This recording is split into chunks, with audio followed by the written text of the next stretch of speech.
หน้าบ้านหลังหนึ่งย่านพัฒนาการเช้าวันที่ 19 สิงหาคม 2569 มีเพื่อนสนิท2 คนยืนอยู่หน้ากล้องนักข่าว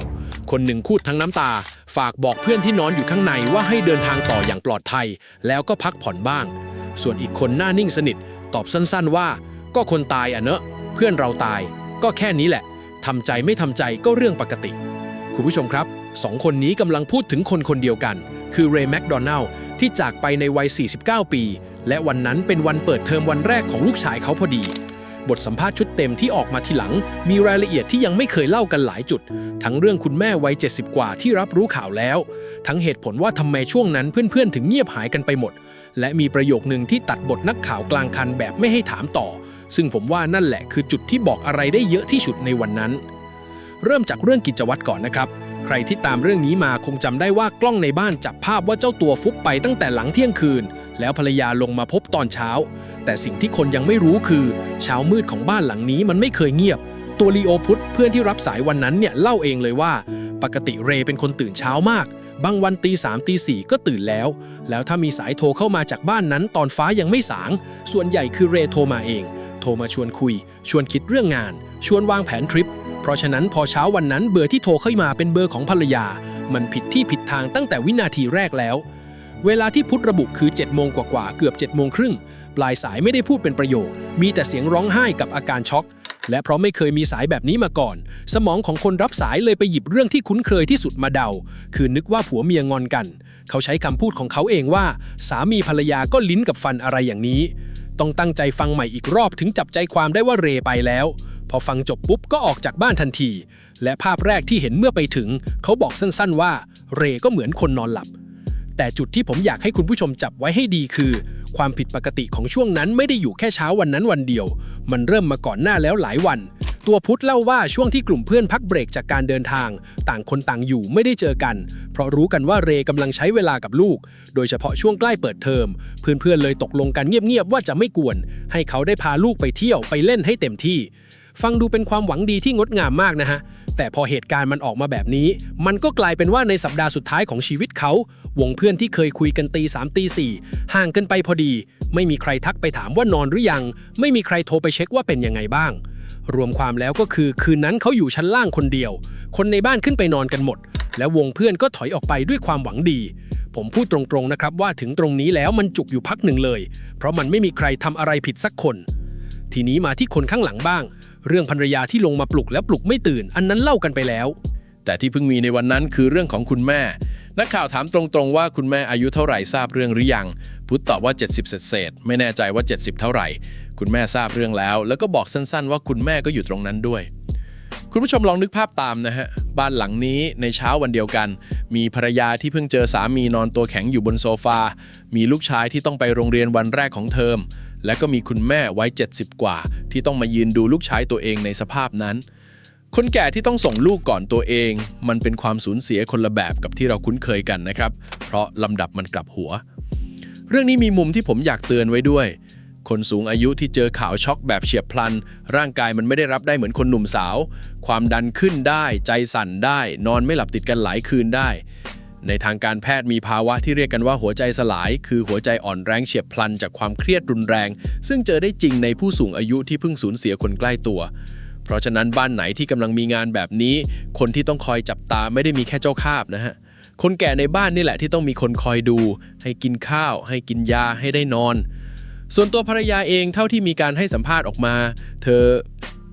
ขอโทษครับคุณแหม่มเนี่ยยังเป็นคนที่ต้องเดินเรื่องต่อทั้งหมดทั้งเรื่องพิธีทั้งเรื่องลูกทั้งเรื่องแจ้งความคืบหน้าให้คนที่รักเรได้รู้ขณะที่ตัวเองยังไม่มีเวลาได้เศร้าเลยด้วยซ้ำตรงนี้แหละที่หน้าที่ของเพื่อน2 คนที่ยืนหน้ากล้องวันนั้นมันชัดมากเขาไม่ได้มาเพื่อจะเล่าความเศร้าของตัวเองเขามารับหน้าสื่อแทนครอบครัวเพื่อไม่ให้ต้องมีใครในบ้านออกมาตอบคำถามซ้ำๆในวันที่ยังตั้งตัวไม่ทัน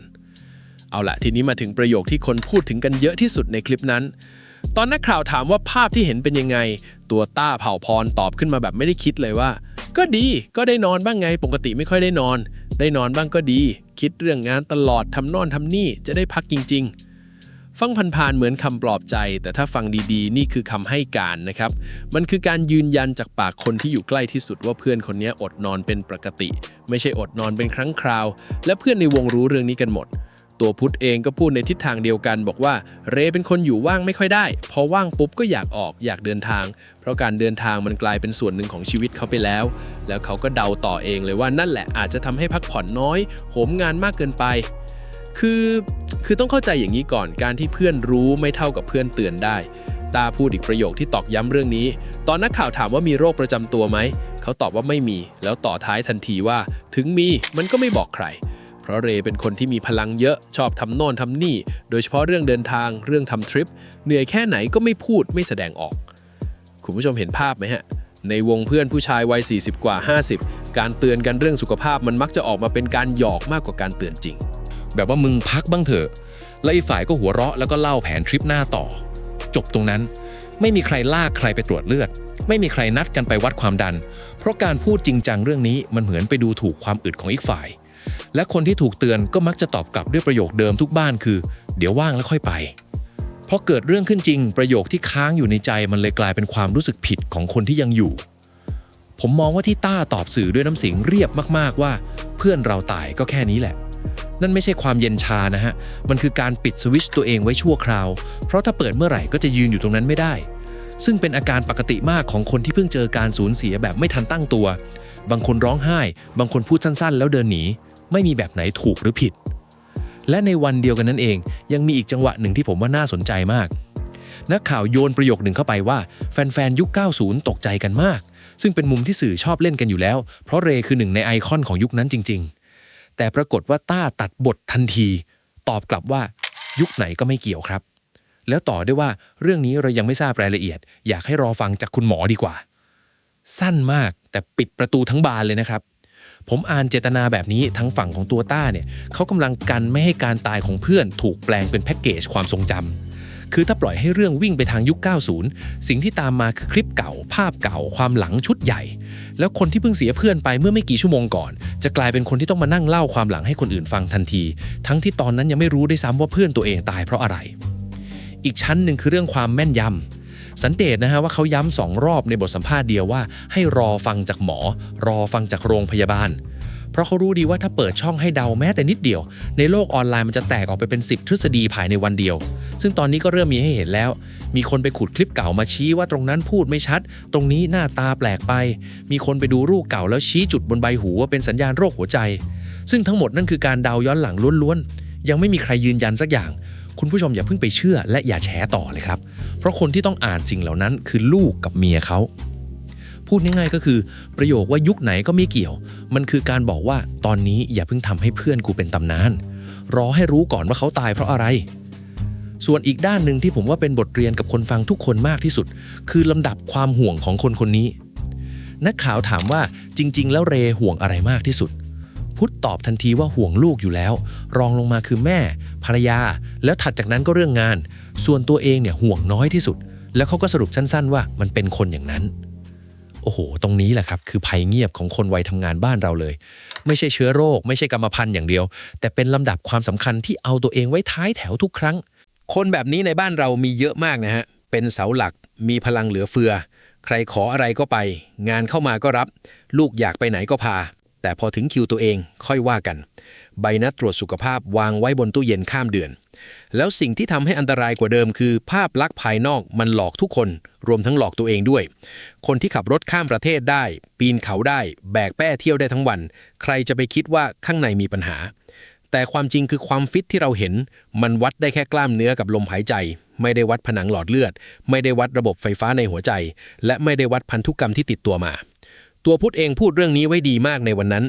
เขาบอกว่าบางทีคนเรามีโรคประจำตัวแต่ตัวเองไม่รู้ก็มี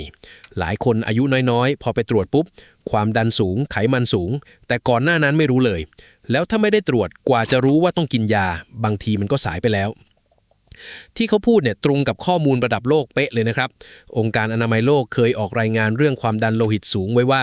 ผู้ใหญ่ทั่วโลกแล้ว1 ใน 3คนมีภาวะความดันสูงและเกือบครึ่งของคนกลุ่มนั้นไม่รู้ตัวเลยว่าตัวเองเป็น1 ใน 3นะครับนั่นแปลว่านั่งกินข้าวโต๊ะเดียวกัน3คนมีโอกาสที่จะมี1คนที่เดินอยู่กับความดันสูงโดยไม่รู้ตัวเขาถึงเรียกมันว่าฆาตกรเงียบเพราะมันไม่ปวดไม่บวมไม่มีสัญญาณให้จับจนกว่าจะถึงวันที่มันเอาคืนทีเดียว และคนที่เสี่ยงที่สุดไม่ใช่คนที่รู้ตัวว่าไม่แข็งแรงนะฮะกลับกันเลยคือคนที่มั่นใจว่าตัวเองสบายดีเพราะคนกลุ่มนี้จะไม่ไปตรวจไม่ยอมพักและไม่บอกใครเวลาเหนื่อยเหมือนที่เพื่อนสนิทบอกไว้ทุกคำตอนนี้ที่ทุกคนรออยู่คือคำตอบจากทางการนะครับร่างถูกส่งไปที่สถาบันนิติเวชวิทยาโรงพยาบาลตำรวจโดยมีรายงานว่าทีมแพทย์นัดผ่าพิสูจน์ในวันที่ 20 สิงหาคมเริ่มราว 8 โมงเช้าคาดว่าเสร็จก่อนเที่ยงจากนั้นทางครอบครัวจะรับร่างไปประกอบพิธีที่วัดยางพระอารามหลวงย่านอ่อนนุชส่วนกำหนดการรดน้ำศพสวดพระอภิธรรมและวันชาปนกิจทางบ้านจะแจ้งผ่านเพจของช่องที่เจ้าตัวทำไว้เองเพราะฉะนั้นคุณผู้ชมที่อยากรู้ว่าตกลงแล้วมันคืออะไรให้รอผลจากห้องนั้นห้องเดียวพออย่าไปรับคำตอบจากคลิปที่ไล่ขุดกันในโซเชียลถึงเวลาที่หมอแถลงจริงคำตอบมันจะมาเองในวันพรุ่งนี้และไม่ว่าคำตอบจะออกมาเป็นอะไรมันก็จะไม่เปลี่ยนสิ่งที่เพื่อนสนิทบอกไว้หน้าบ้านหลังนั้นว่าคนคนนี้ห่วงทุกคนหมดเหลือแต่ตัวเองที่ห่วงน้อยที่สุด